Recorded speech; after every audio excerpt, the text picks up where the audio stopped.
저희 삼례제일교회는 제가 역사를 공부하다 보니까 세 가지의 특징이 있었습니다. 첫 번째로는 흩어지는 교회. 교회에는 모이는 교회가 있고 흩어지는 교회가 있거든요. 우리가 모이는 목적은 잘 흩어지기 위해서 모이는 거예요. 모임만을 위한 모임은 의미가 없습니다. 우리가 모이는 목적은 모여서 예배하고 또 하나님이 주시는 꿈과 비전을 나누고 흩어져서 삶의 자리에서 하나님께 영광 돌리는 삶을 살아야 합니다.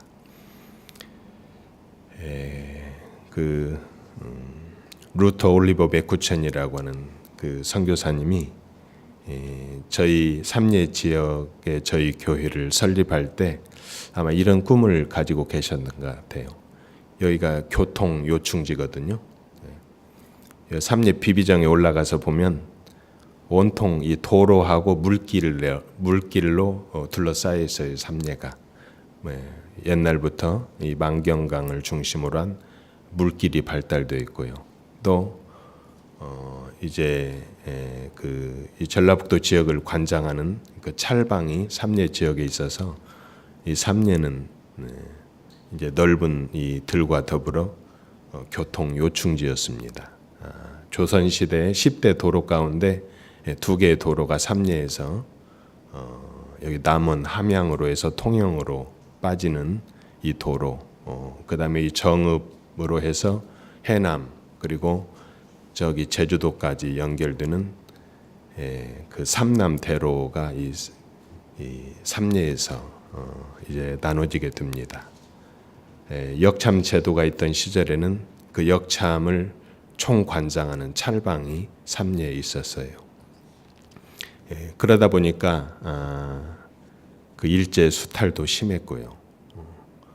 또 그 동학 농민혁명군들이 이 전주성을 점령하고 잠시 소강 상태에 있다가 일본군이 온다고 하는 소식을 듣고 2차 봉기를 이 삼례에서 합니다. 이 삼례들에 10만 명이 모여요. 근데 그만큼 이 삼례는 당시에 중요한 요충지였습니다. 두 번째로는 그 교육기관을 세워서 약 2,000명의 그 학생들을 다음 세대를 양육했고요. 1907년에 학교를 설립해서 67년도에 완주 교육청에 이관하기까지 약 60년 동안 지도자들을 양육했습니다. 세 번째로는 나라와 민족을 사랑하는 교회였어요. 많은 그 애국자들, 독립운동가들이 뭐 김춘배 독립운동가뿐만 아니라 많은 분들이 인물들이 배출되었고요. 아마 그때 당시 초대교회는 이웃사랑, 하나님 사랑과 이웃사랑을 실천할 때 이웃사랑을 나라사랑으로 생각했던 것 같아요. 근데 갈수록 이 세 가지를 잃어버리고 있는 것 같아요. 우리가 초대교회 우리 믿음의 선조들의 이 세 가지 전통을 우리 CBS 전북 우리 방송국 직원 여러분들도 좀 기억하고 계시면 좋겠습니다. 저는 그 뜻으로 본 한국 역사라고 하는 책을 쓴 그 함석헌 옹을 참 존경합니다. 뜻으로 본 한국 역사, 조선 역사, 우리 조선의 한국의 역사를 기독교적인 관점에서 다시 재해석을 한 책이에요. 오늘 그 광야에서 외치는 자의 소리, 들사람이었던 이 세례 요한을 제가 이렇게 생각하면서 함석헌 옹이 떠올랐어요. 그분은 그 들사람의 어리라고 하는 그 글을 쓰시는데요. 제가 그걸 한번 잠깐 소개하고자 합니다. 이 들사람이라고 하는 것은 그 야인, 또 들사람의 얼은 정신의 우리 한국 순수한 우리 한국말이죠. 이 들사람이라고 하는 것은 권력과 부를 탐하지 않는 진정한 자유인을 의미합니다. 이 들사람의 어를 이야기하면서 이 함석헌 옹은 네 가지 그 이야기를 해요. 첫 번째로는 그 문명인으로 대변되는 욘임금과 들사람으로 대변되는 소부와 허유의 이야기가 있어요. 옛날에 욘임금이 옛 친구였던 소부와 허유가 있었는데 이 욘임금이 나라를 세우고 나서 옛날 친구였던 이 소부와 허유에게 우리 같이 새로운 세상을 만들자 이렇게 제안을 합니다. 그랬더니 이 소부와 허유가 그 소리를 듣는 순간 냇가에 가서 귀를 씻어버려요.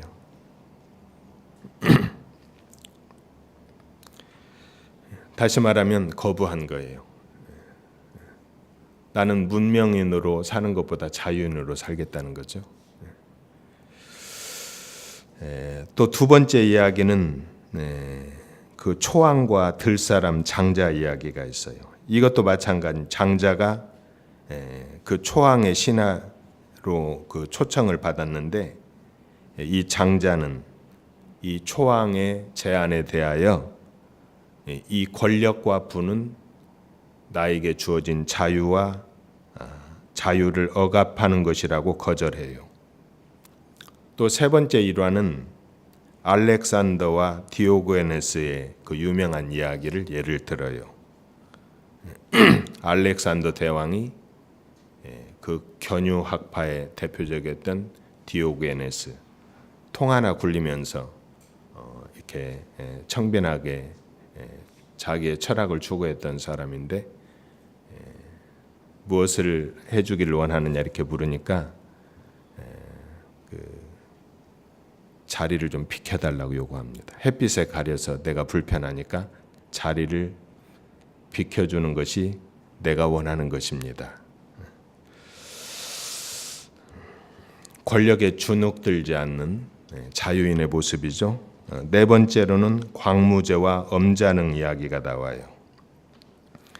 이 엄자능은 그 난리를 피해서 이제 떠돌았던 사람인데 이 광무제가 이제 옛날 친구예요.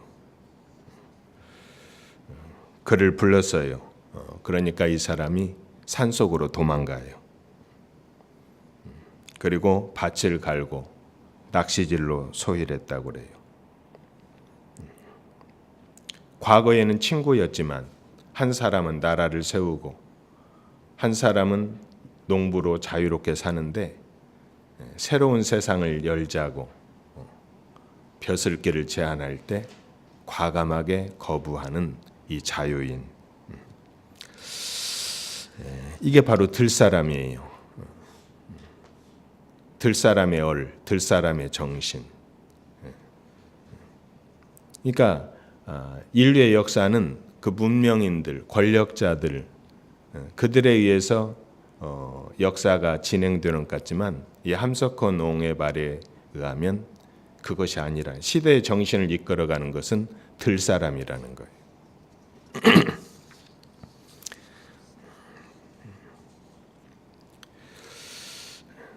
저는 이 CBS가 이 들사람의 얼, 들사람의 정신을 가졌으면 좋겠습니다.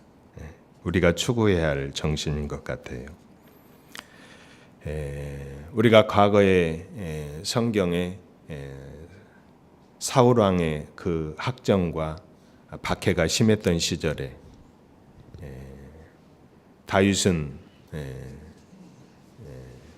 광야로 또 이 동굴 저 굴로 저 동굴로 떠돌아다니며 살았죠.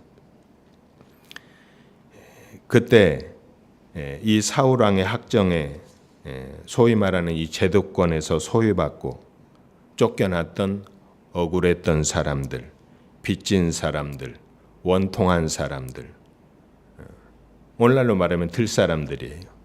이 들사람들이 다윗과 더불어 이 아둘람 동굴에서 그들이 하나님을 찬양하고 하나님 앞에 기도하고 그리고 하나님이 원하는 세상을 우리가 어떻게 만들 것인가. 그들이 꿈꾸었던 그 세상, 하나님의 나라를 다윗과 더불어 꿈꾸었어요. 그 어두운 동굴에서. 그리고 그들과 더불어 다윗 왕국을 이루죠.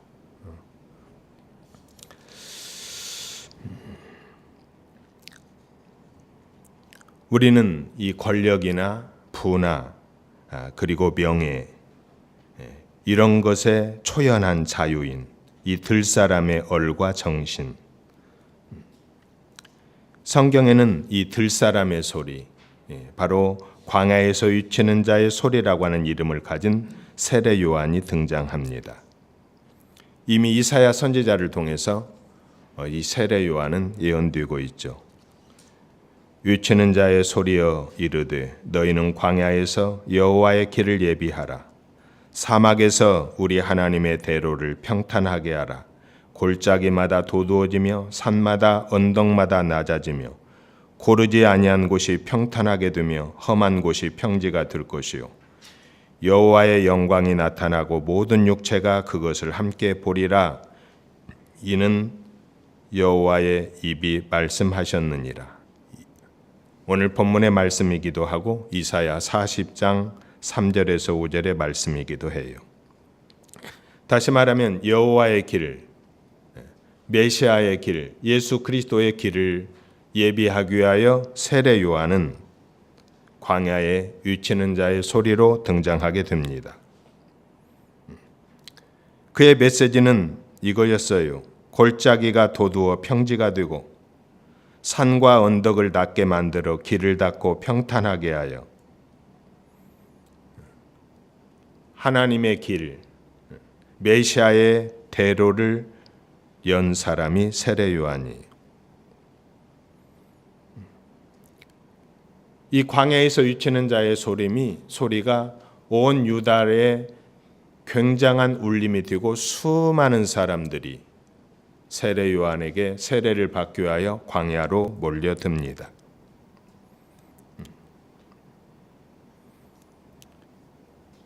낙타 털옷을 입고 허리에 가죽들을 띠고 메뚜기를 먹으면서 청빈하게 그는 권력과 짝하지 않았어요.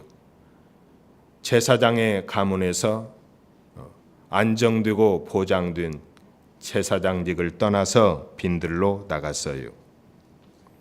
그럼 여러분 세례 요한이 꿈꾸었던 나라는 어떤 나라입니까? 하나님의 통치가 이루어지는 나라. 그 나라는 바로 평등한 세상, 공평한 세상, 정의로운 세상, 권력자들이 군림하지 않고 낮아져서 백성들을 섬기는 세상. 이게 바로 세례 요한이 추구했던 세상이었어요. 그의 위침의 소리, 평탄하게 하라고 하는 말이 계속 3번 등장해요. 평탄하려면 어떻게 합니까? 높은 것이 낮아져야 평탄하죠. 낮아진 것을 올려야 평탄해요. 공평한 세상, 정의로운 세상, 서민들이 마음 놓고 살 수 있는 세상, 윗사람들이 군림하는 것이 아니라 높은 산이 낮아져야 평지가 되잖아요. 겸손하게 백성들을 섬기는 세상. 그게 바로 세례 요한이 꿈꾸는 세상이요. 이게 바로 하나님의 나라, 하나님의 통치가 이루어지는 세상이에요. 그러기 위해서는 해야 할 것이 있어요. 무엇입니까? 회개예요. 회개하지 않으면 그런 세상은 이루어질 수 없어요. 세례 요한이 꿈꾸었던 그 하나님의 나라, 그 나라를 이루기 위하여 그가 외쳤던 회개, 그리고 그 회개의 대상이 누구였습니까? 첫 번째로는 종교 권력자들이었어요. 마태복음 3장 7절 이하에 바리새인과 사두개인들이 세례를 베푸는 대로 오는 것을 보고 이르되 독사의 자식들아,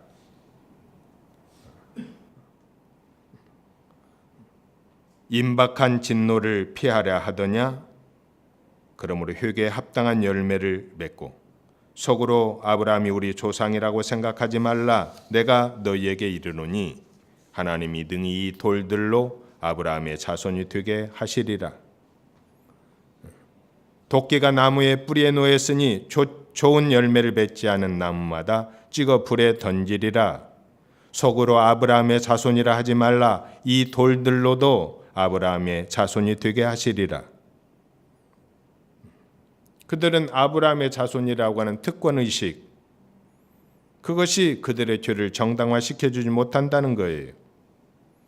자기 의로움에 빠져 율법의 잣대로 정죄를 일삼았던 사두개인,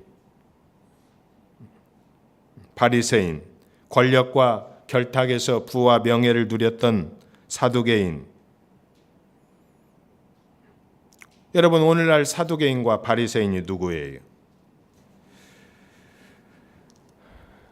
정말 요즘에는 이 목사라는 말도 하기가 부끄러워.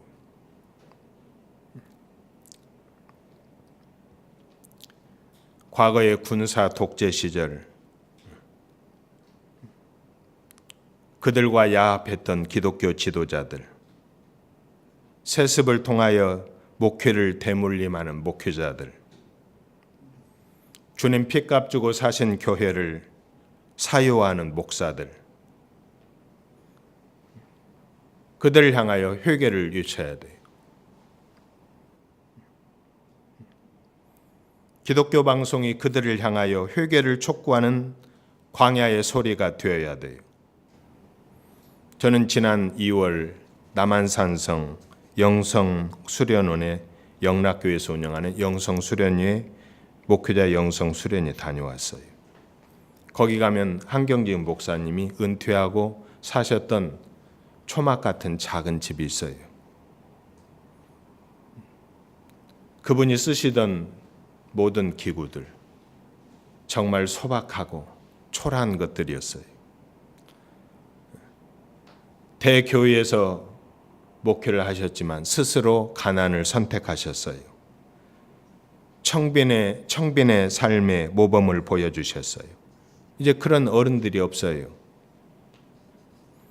과거에 부끄러웠던 신사참배를 공개적으로 회개하는 그러한 용기, 정말 그리워요. 두 번째로 세례 요한이 회개를 촉구했던 사람들은 권력자들을 향한 회개의 촉구였습니다.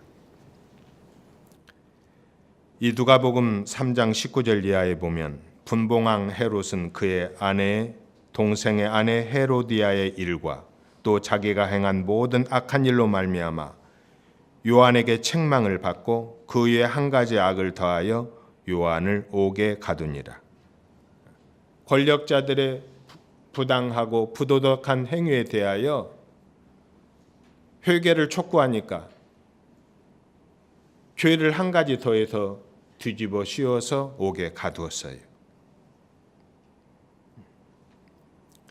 여러분, 언론의 사명은 바로 그것입니다. 권력의 감시자가 되고 권력을 견제하는 강력한 메신저가 돼야 돼요.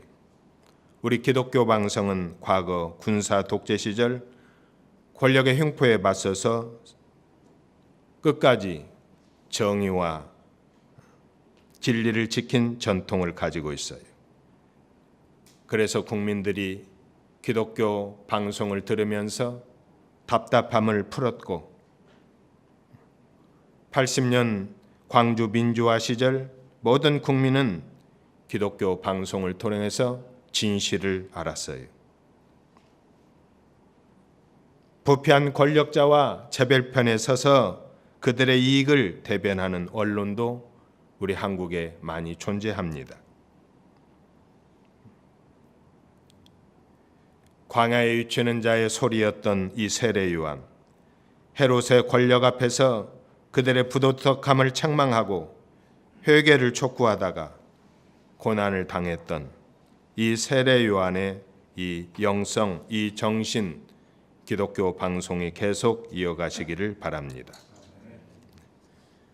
민주화 세력이 권력을 잡았다 해도 우리는 감시자가 돼야 돼요. 이 권력의 속성은 견제가 없으면 독재로 가고 부패하기 마련이.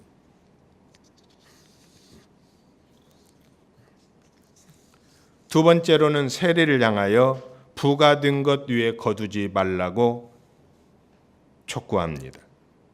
우리가 무엇을 해야 합니까? 묻는 이 세리를 향하여 너희들이 정말 진실하고 정직한 공직자가 되라는 거예요. 공직자들이 뇌물을 받거나 국민의 세금을 낭비하는 일을 언론은 감시해야 돼.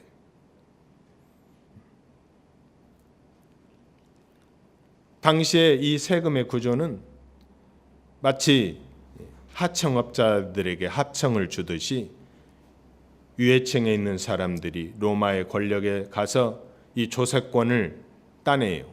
많은 돈을 상납하고. 그러면 지역의 세리장들에게 이 하청을 줘요.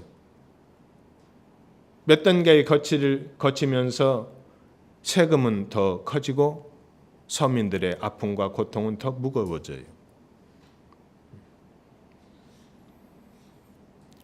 그래서 로마가 정한 세금 위에 각종 명목을 더해서 갖은 방법으로 세금을 거두어 자기들의 이익을 추구했습니다. 그들을 향하여 부과된 것 위에 더 거두지 말라는 거예요. 네 번째로 군인들을 향한 회개의 촉구입니다. 강탈하지 말고 받은 급료로 만족하라. 물론 여기에서 등장하는 군인들이 헤롯의 군대였던 것 같아요. 그러나 헤롯의 정권이나 로마의 정권 다 그 권력이 군인들의 기초한 권력들이에요. 군인들에 의해서 정권들이 교체돼요. 그러므로 이 군인들 자체가 힘이 있고 그 조직이 힘이 있고 그들이 가진 무기는 서민들의 두려움과 공포의 대상이 됩니다. 또 그들이 권력자들과 야합해서 강제로 자기들의 무기로 군사 조직으로 서민들의 권력의 비호 속에 횡포를 부린 것이 사실이에요.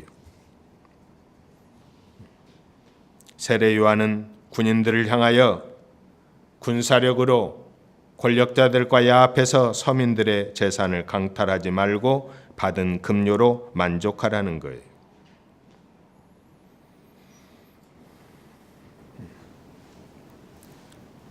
입구에 보니까 침묵하게 되면 이 돌들이 소리를 지르리라. 정말 기가 막힌 말씀입니다. 우리 기독교 방송은 세례 요한처럼 광야에 위치는 자의 소리가 되어야 합니다. 세례 요한은 당시의 종교 지도자들, 권력자들, 군인들, 세리로 표현되는 이 힘있는 자들을 향하여 회개를 촉구하고 예수님이 오시는 길을 닦은 사람이에요. 그래서 우리 언론 또 우리 진리의 파수꾼인 기독교 방송의 사명은 큰 거예요. 하나님의 공의를 선포하고 권력의 힘에 굴복하지 않고 또 가난하고 위로받아야 할 서민들을 향하여 하나님의 사랑을 나누는 이 시대의 위로자가 되어야 합니다. 세례 요한이 꿈꾸는 나라는 예수님이 다스리는 나라, 하나님의 나라였어요. 하나님의 나라는 공의와 사랑의 나라입니다. 그리고 그 나라는 예수님의 십자가를 통하여 이루셨어요. 이 하나님의 나라가 이 기독교 방송을 통하여 이 땅에, 이 민족의, 이 지역 사회에 이루어지기를 주님의 이름으로 기원합니다.